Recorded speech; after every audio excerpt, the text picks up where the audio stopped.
ในปราสาทអង្គរត្រូវបានគេចាត់បញ្ចូលទៅក្នុងបច្ចេកទេសចម្លាក់យ៉ាងធំនៅក្នុងពិភពលោកថែវដែលនៅហ៊ុំព័ទ្ធជុំវិញប្រាសាទជាន់ទី1ប្រវែង 1200 ម៉ែត្រការ៉េពោពេញទៅដោយក្បាច់រចនារូបចម្លាក់និងខ្សែរឿងដែលបរិយាយយ៉ាងរស់រវើកអំពីកំណើតនៃភពផែនដីរឿងឋានសួគ៌និងឋាននរកពិធីព្យុហយាត្រារបស់ព្រះបាទសូរ្យវរ្ម័នទី2រឿងរាមកេរ្តិ៍និងរឿងមហាភារតៈ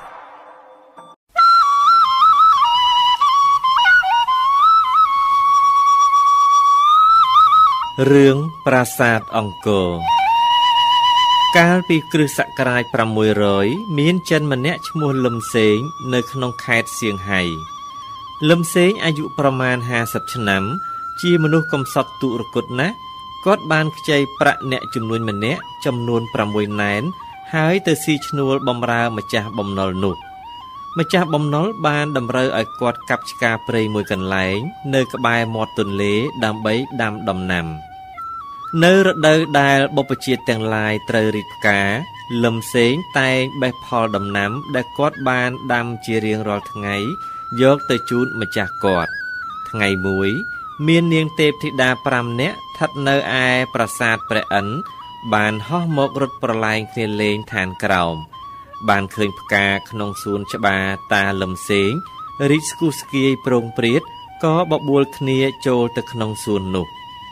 ទេពធីតាម្នាក់ឈ្មោះនាងទិព្វសូដាច័ន្ទក៏បានបេះផ្ការបស់តាលឹមសេង6តងព្រោះផ្កានោះមានក្លិនក្រអូបសាយល្អចំណែកទេពធីតាឯទៀតបានដើរលេងពាសពេញក្នុងសួនច្បារនោះដែរតែឥតបានកាច់ផ្កាលេងទេលុះត្រឡប់ទៅដល់ឋានទេវតាវិញទេពធីតាស្លូតត្រង់ក៏បានព្រះឥន្ទដឹងរឿងនាងទិព្វសូដាច័ន្ទលួចបេះផ្កាគេ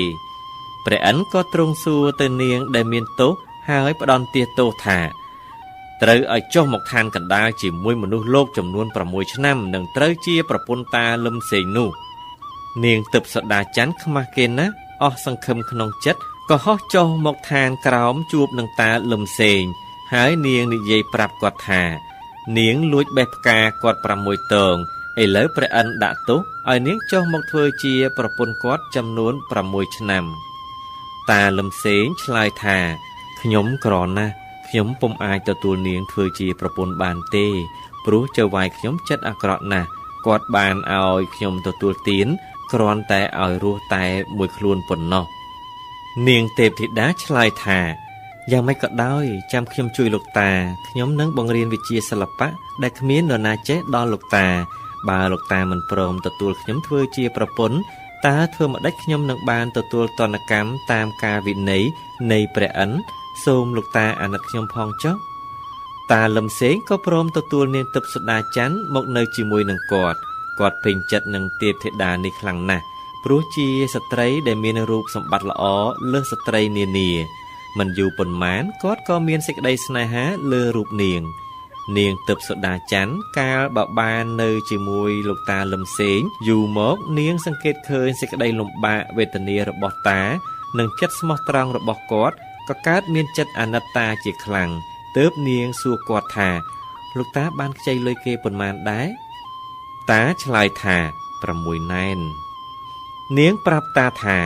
បើលោកតាខ្ចីគេតែ6ណែនដូច្នេះលោកតានឹងត្រូវនៅបម្រើគេតែម្នាក់ឯងទេឥឡូវនេះសូមលោកតាទៅខ្ចីឲ្យបាន4ណែនថែមទៀតទើបចៅនឹងបាននៅជាមួយលោកតាផងលុយដែលនឹងទៅខ្ចីគេថែមទៀតនោះយើងនឹងយកមកចាយវាយប្រើការឲ្យបានផលប្រយោជន៍ច្រើនតាលឹមសេងក៏ទៅខ្ចីលុយពីម្ចាស់បំណុលខ្លួនបាន4ណែនទៀតយកមកឲ្យនាងទិព្វសូដាច័ន្ទនាងក៏សុំឲ្យលោកតាយកប្រាក់ទាំង4ណែននោះទៅទិញសូត្រយកមកឲ្យនាងតាក៏ទិញបានសូត្រនៅជាសម្បុកចំនួន20នាឡិនាងទិព្វសូដាច័ន្ទក៏រវៃសូត្រនោះហើយត្បាញជាសម្ពុតផ្សេងមានសម្ពុតចាក់ជារូបស្លឹកឈើរូបសត្វនិងជារូបគំនូរផ្សេងទៀតជាច្រើនរាប់មិនអស់នាងត្បាញសម្ពុតល្អណាស់ដែលសម័យនោះគ្មាននរណាធ្វើបានដូចនាងឡើយកាលបើត្បាញបានសម្ពុតច្រើនហើយនាងក៏ប្រើប្តីនាងឲ្យយកសម្ពុតទាំងនោះទៅជូនចៅវាយខ្លួន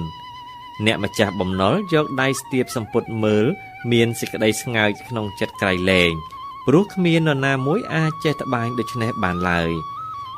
អ្នកម្ចាស់បំណុលពោលសរសើរតាលឹមសេងជាច្រើនហើយដោយអំណាចគាត់កើតសេចក្តីសប្បាយពន់ពេកគាត់ក៏បានឲ្យលុយ50ណែនទៅតាព្រមទាំងឈប់ទាយកវិញនៅប្រាក់ដែលតាបានជំពាក់គាត់ពីមុនមកទាំងអំបាលម៉ានផងមិនតែប៉ុណ្ណោះអ្នកម្ចាស់បំណុលបានទាំងបញ្ជូនមនុស្សទៅរៀនវិជ្ជាត្បាញសូត្រពីនាងទឹបសូដាច័ន្ទផងនាងទឹបសូដាច័ន្ទក៏បានទិញសម្បុកសូត្រគឺសម្បុកដង្កូវនាងជាច្រើនហាបយកមកបង្រៀនបម្រើចៅហ្វាយតាឲ្យរវៃឲ្យត្បាញជារៀងរាល់ថ្ងៃមិនយូរប៉ុន្មានតាលឹមសេងក៏បានឡើងជាអ្នកមានម្នាក់មានអំណាចនិងមានញាតិរាប់រកជាច្រើន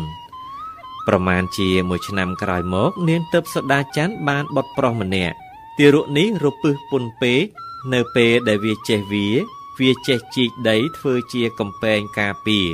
ពេលដែលចេះអង្គុយវាគូលេងលើដីធ្វើជារូបសត្វរូបមនុស្សគឺថាវាចូលចិត្តគូដីលេងឥតចេះខ្ជិលឥតឈប់ឈរវាជាក្មេងពុំចេះនៅស្ងៀមមួយស្របក់ណាសោះឡើយ